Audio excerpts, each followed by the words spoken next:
Hi friends, ನಿಮ್ಮೆಲ್ಲರಿಗೂ ಕೂಡ ನಿಮ್ಮದೇ ಆಗಿರ್ತಕ್ಕಂಥ ಯೂಟ್ಯೂಬ್ ಚಾನಲ್ ಸ್ಟಡಿ ವಿತ್ ಪರಶುರಾಮ್ಗೆ ಸ್ವಾಗತ ಅಂತ ಹೇಳ್ತಾ, 7ನೇ ತರಗತಿ ಪ್ರಥಮ ಭಾಷೆ ಕನ್ನಡ ಸೆಕೆಂಡ್ ಸೆಮೆಸ್ಟರ್ನಲ್ಲಿರ್ತಕ್ಕಂಥ ಮೊದಲ ಗದ್ಯ ಪಾಠ ಪರಿಸರ ಸಮತೋಲನ.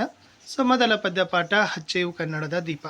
ಇವೆರಡರ ಸೇರಿ ಒಂದು LBAಗಳನ್ನು ಜೊತೆಗೆ ಮರುಸಿಂಚನಗಳನ್ನು ಕೂಡ ತೊಗೊಂಡಿದ್ದೀನಿ. ಕ್ವಶನ್ ಪೇಪರ್ ನೋಡೋಣ. 7ನೇ ತರಗತಿಯ ಎಲ್ಲ ವಿಷಯಗಳಲ್ಲಿ ಕೂಡ ನಮ್ಮಲ್ಲಿ ಮರುಸಿಂಚನಕ್ಕೆ ಸಂಬಂಧಪಟ್ಟಂತೆ ಮತ್ತು LBAದು PDF ಸಿಗ್ತವೆ. ಯಾರಿಗೆ ಬೇಕಾದರೂ 9964050759ಗೆ ವಾಟ್ಸಪ್ಪಲ್ಲಿ ಮೆಸೇಜ್ ಮಾಡಿ ಅವುಗಳನ್ನು ಪರ್ಚೇಸ್ ಮಾಡ್ಬೋದು. ಫ್ರೀಯಾಗಿ PDFಗಳನ್ನು ಕೊಡೋದಿಲ್ಲ. ನಮ್ಮ PDF ಹೇಗಿದ್ದಾವೆ ಅನ್ನೋದನ್ನು ನಾನು ನಿಮಗೆ ತೋರಿಸ್ತೀನಿ. ಇಂಟ್ರೆಸ್ಟ್ ಇದ್ದವರು ತಾವುಗಳು ಪರ್ಚೇಸ್ ಮಾಡ್ಬೋದು. ಪ್ರಶ್ನೆ ಪತ್ರಿಕೆ ವಿನ್ಯಾಸವನ್ನು ನೋಡೋದಾದರೆ, ಫಸ್ಟ್ ನೋಡೋದು ಉದ್ದೇಶ ಆಧಾರಿತ ಅಂಕ ಹಂಚಿಕೆಗಳಲ್ಲಿ ಸ್ಮರಣೆಗೆ 9 ಅಂಕ, ಗ್ರಹಿಕೆ 6, ಅಭಿವ್ಯಕ್ತಿ 5, ಒಟ್ಟಾರೆ 20 ಅಂಕ.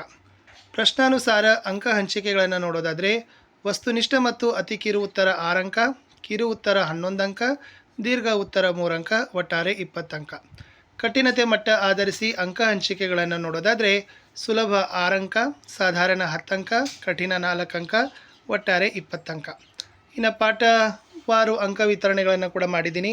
ಪರಿಸರ ಸಮತೋಲನ ಪಾಠದಲ್ಲಿ ಬಂದಕ್ಕಂಥದ್ದು ಬಹು ಆಯ್ಕೆ ಪ್ರಶ್ನೆಗಳಿಲ್ಲ. ಸ್ವಂತ ವಾಕ್ಯದಲ್ಲಿ ಬರೀತಕ್ಕಂಥ 1 ಅಂಕದ 2 ಪ್ರಶ್ನೆ, ಒಂದೇ ವಾಕ್ಯದಲ್ಲಿ ಉತ್ತರಿಸ್ತಕ್ಕಂಥ 3 ಪ್ರಶ್ನೆ, 2 ಅಂಕದ 2 ಪ್ರಶ್ನೆ, ಒಟ್ಟು 9 ಅಂಕ ಈ ಪಾಠಕ್ಕೆ ಇದ್ದಾವೆ. ಹಚ್ಚೆಯು ಕನ್ನಡದ ದೀಪದಲ್ಲಿನಿದೆ, ಆಮೇಲೆ ಓಲೆ ಕರೆಯೋಲೆ ಅಂತ ಇದೆ, ನಿರೂಪಣೆ ಇದೆ. ಇವೆಲ್ಲವುಗಳನ್ನು ಸೇರಿ ನಾವೇನು ಮಾಡಿದ್ವಿ, ಒಂದು ಶಾರ್ಟ್ ಆಗಿರ್ತಕ್ಕಂಥ ಬ್ಲೂ ಪ್ರಿಂಟನ್ನು ನಿಮಗೆ ಕೊಟ್ಟಿತ್ತು. ಇನ್ನು ಇದು ಪ್ರಶ್ನೆ ಪತ್ರಿಕೆ ಇತ್ತು. ನಾನು ಡೈರೆಕ್ಟಾಗಿ ಆನ್ಸರ್ ಪೇಜ್ಗೆ ಕರ್ಕೊಂಡು ಬರ್ತೀನಿ. ಪಾಠ ಆಧಾರಿತ ಮೌಲ್ಯಾಂಕನ LBA 2025-26, ಗದ್ಯ ಪಾಠ 5 ಪರಿಸರ ಸಮತೋಲನ, ಪದ್ಯ ಪಾಠ 5 ಹಚ್ಚೆಯು ಕನ್ನಡದ ದೀಪ.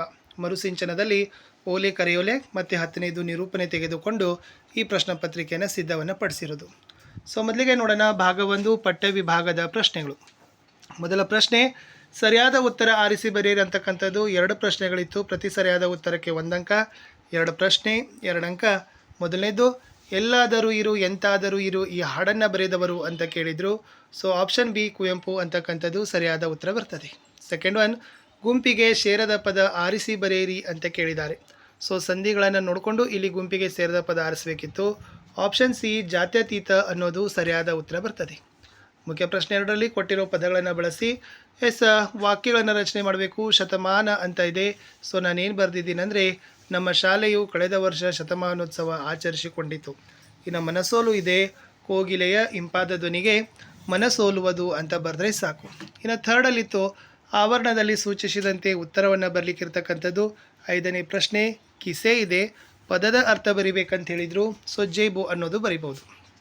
ಇನ್ನು 6th ಪ್ರಶ್ನೆ ಇತ್ತು, ಉಪ್ಪಿಗಿಂತ ರುಚಿ ಇಲ್ಲ, ತಾಯಿಗಿಂತ ಡ್ಯಾಶ್ ಅಂತ ಇದೆ. ಗಾದೆ ಮಾತು ಪೂರ್ಣ ಮಾಡಬೇಕು, ಬಂಧುವಿಲ್ಲ ಅನ್ನೋದು ಉತ್ತರ. ಇನ್ನು 7ನೇ ಪ್ರಶ್ನೆ, ಚಿನ್ಮಯ ಸಂಧಿಯನ್ನು ಹೆಸರಿಸಬೇಕು.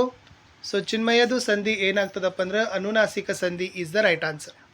ಇನ್ನು ಒಂದೇ ವಾಕ್ಯದಲ್ಲಿ ಉತ್ತರವನ್ನು ಬಯಸ್ತಕ್ಕಂಥದ್ದು 2 ಪ್ರಶ್ನೆಗಳಿದ್ದಾವೆ. ಪ್ರತಿ ಸರಿಯಾದ ಉತ್ತರಕ್ಕೆ 1 ಅಂಕ. 2 ಪ್ರಶ್ನೆ 2 ಅಂಕ. ಪ್ರಶ್ನೆ 8, ದಟ್ಟವಾದ ಕಾಡು ಎಲ್ಲಿ ಬೆಳೆಯುತ್ತದೆ ಅಂತ ಕೇಳಿದರು. ವಿಫಲವಾದ ನೀರು ಮತ್ತು ಆರ್ದ್ರತೆ ಇರುವಲ್ಲಿ ದಟ್ಟವಾದ ಕಾಡು ಬೆಳೀತದೆ. 9, ಕಲ್ಪನೆಯ ಕಣ್ಣು ಹರಿತನಕ ಯಾವ ದೀಪಗಳನ್ನು ಹಚ್ಚುತ್ತೇವೆ ಅಂತ ಕೇಳಿದರು. ಸಾಲು ದೀಪಗಳನ್ನು ಹಚ್ಚುತ್ತೇವೆ ಅಂತ ಬರೆದ್ರೆ ಸಾಕು. ಇನ್ನು 2 ಅಂಕದ 3 ಪ್ರಶ್ನೆಗಳಿದ್ದಾವೆ. ಒಟ್ಟಾರೆ 6 ಅಂಕ. ಅದನ್ನು 2-3 ವಾಕ್ಯದಲ್ಲಿ ಉತ್ತರವನ್ನು ಬಯಸ್ತಕ್ಕಂಥ ಪ್ರಶ್ನೆ. ಪ್ರಶ್ನೆ 10, ಸರೋವರ, ಕೆರೆ ಮತ್ತು ಹೊಂಡಗಳು ಬೇರೆ ಬೇರೆ ಕೆಲಸಕ್ಕೆ ಬಳಕೆಯಾಗುತ್ತಿವೆ ಏಕೆ ಅಂತ ಕೇಳಿದ್ದಾರೆ. ಉತ್ತರ, ಮಾನವನು ವಿಮಾನ, ರೈಲ್ವೆ, ಮೋಟಾರ್ ನಿಲ್ದಾಣಗಳನ್ನು ಕಟ್ಟೋದರಿಂದ, ಹೆದ್ದಾರಿಗಳನ್ನು ಮಾಡುವುದರಿಂದ ಸರೋವರ, ಕೆರೆ, ಹೊಂಡಗಳು ಬೇರೆ ಬೇರೆ ಕೆಲಸಕ್ಕೆ ಬಳಕೆಯಾಗ್ತವೆ.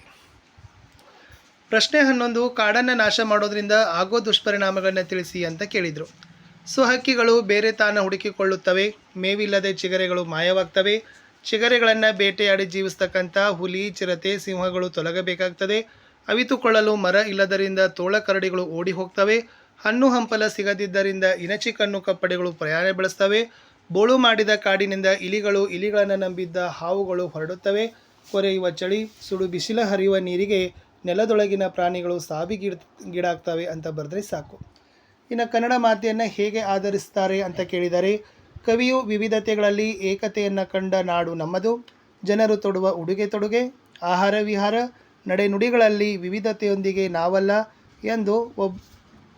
ಎಂಬ ಒಟ್ಟಿಗೆ ಒಗ್ಗಟ್ಟಿನಿಂದ ಬದುಕಿ ಬಂದವರು ನಮ್ಮ ನಾಡಿನ ಭಾಷೆ ಕನ್ನಡ. ಕನ್ನಡ ಭಾಷೆಯಾದ ಕನ್ನಡ ಇಂದು ವಿವಿಧ ಕಾರಣದಿಂದ ನಾಡಿನವರಿಂದ ದೂರವಾಗ್ತಾ ಇದೆ. ಭಾಷೆ ಬಗ್ಗೆ ಅಭಿಮಾನ ಬೆಳೆಸಿಕೊಳ್ಳಬೇಕಾದ ಅನಿವಾರ್ಯತೆ ನಮ್ಮ ಮೇಲಿದೆ. ಇಂಥ ಸುಂದರ ಭಾಷೆಯನ್ನು ನಮ್ಮ ನಾಡಿನಲ್ಲಿ ಜೊತೆಗೆ ನಮ್ಮ ನಾಡಿನ ಹೊರಗೂ ಪಸರಿಸಬೇಕಾದ ಜವಾಬ್ದಾರಿ ನಮ್ಮೆಲ್ಲರ ಮೇಲಿದೆ. ನಮ್ಮವರು ಗಳಿಸಿದ ಹೆಸರು ಉಳಿಸಬೇಕು. ಕನ್ನಡ ಮಾತೆಯನ್ನು, ನಮ್ಮ ಎದೆಯಲ್ಲಿ ಮಿಡಿಯುವ ಭಾಷೆಯನ್ನು ಆಡುವುದರ ಮೂಲಕ ಪೂಜಿಸಬೇಕು. ನಮ್ಮ ಭಾಷೆ ಬೆಳಕು ಪ್ರಪಂಚದಲ್ಲಿ ಪ್ರಸರಿಸಬೇಕು. ಹೀಗೆ ಕನ್ನಡ ಮಾತೆಯನ್ನು ನಾವು ಆಧರಿಸಬೇಕು ಅಂತ ಕೇಳಿದರು. ಇನ್ನು 5 ಅಂಕ ಮರುಸಿಂಚನೆಗಿರ್ತದೆ. ಸೊ ಅದರಲ್ಲಿ 9ನೇದು ಕರೆಯೋಲೆ, 10ನೇದು ನಿರೂಪಣೆ ಇತ್ತು. 13ನೇ ಪ್ರಶ್ನೆ, ಹದಗೆಟ್ಟಿರುವ ರಸ್ತೆಯನ್ನು ಸರಿಪಡಿಸುವಂತೆ ಕೋರಿ ಸಂಬಂಧಿಸಿದ ಅಧಿಕಾರಿಗಳಿಗೆ ಒಂದು ಮನವಿ ಪತ್ರ ಬರೀರಂಥ 3 ಅಂಕಕ್ಕಿತ್ತು. ಸೊ ಈ ಮನವಿ ಪತ್ರದ ನಮೂನೆ ಇರಬೇಕು, ವಿಷಯ ಇರಬೇಕು. ಸೊ ಸಂಬಂಧಪಟ್ಟಂಥ ಎಲ್ಲ ಒಂದು ವಿಚಾರಗಳನ್ನು ಅಭಿವ್ಯಕ್ತಪಡಿಸಿದರೆ 3 ಅಂಕ ಕೊಡ್ತಾರೆ. ಇನ್ನು 14ನೇ ಪ್ರಶ್ನೆ, ನಿಮ್ಮ ಶಾಲೆಯಲ್ಲಿ ಸ್ವಾತಂತ್ರ್ಯ ದಿನಾಚರಣೆದ ಸಮಾರಂಭದ ದಿನ ಕೈಗೊಳ್ಳಬಹುದಾದ ವಂದನಾರ್ಪಣೆಯ ಬಗ್ಗೆ ಲಘು ಟಿಪ್ಪಣಿಯನ್ನು ಬರಲಿಕ್ಕೆ ಕೇಳಿದರು. ಸೊ ಯಾವ ಥರ ಮಾತಾಡಬೇಕು, ಯಾವ ಥರ ವಂದನಾರ್ಪಣೆ ಹೇಳಬೇಕು ಅಂತಿದೆ. ಇಲ್ಲಿ ಕೂಡ ವಾಕ್ಯ, ಸೃಜನಶೀಲತೆ, ಆ ಒಂದು ವಿಚಾರವನ್ನು ಪ್ರಸ್ತುತಪಡಿಸುವಿಕೆ ಮೇಲೆ 2 ಅಂಕದ ಪ್ರಶ್ನೆ ಇತ್ತು. ಇಷ್ಟಿತ್ತು ಈ ಒಂದು ವಿಡಿಯೋ ಅಂತ ಹೇಳ್ತಾ ವಿಡಿಯೋನ ಲೈಕ್, ಶೇರ್ ಮತ್ತು ಸಬ್ಸ್ಕ್ರೈಬ್ ಮಾಡೋದನ್ನು ಮಾತ್ರ ಮರೆಯದಿರಿ. ನಾನು ಸಿಗ್ತೀನಿ ಹೊಸ ವಿಡಿಯೋದಲ್ಲಿ. ಅಂಟಿಲ್ ಟೇಕ್ ಕೇರ್, ಬಾಯ್.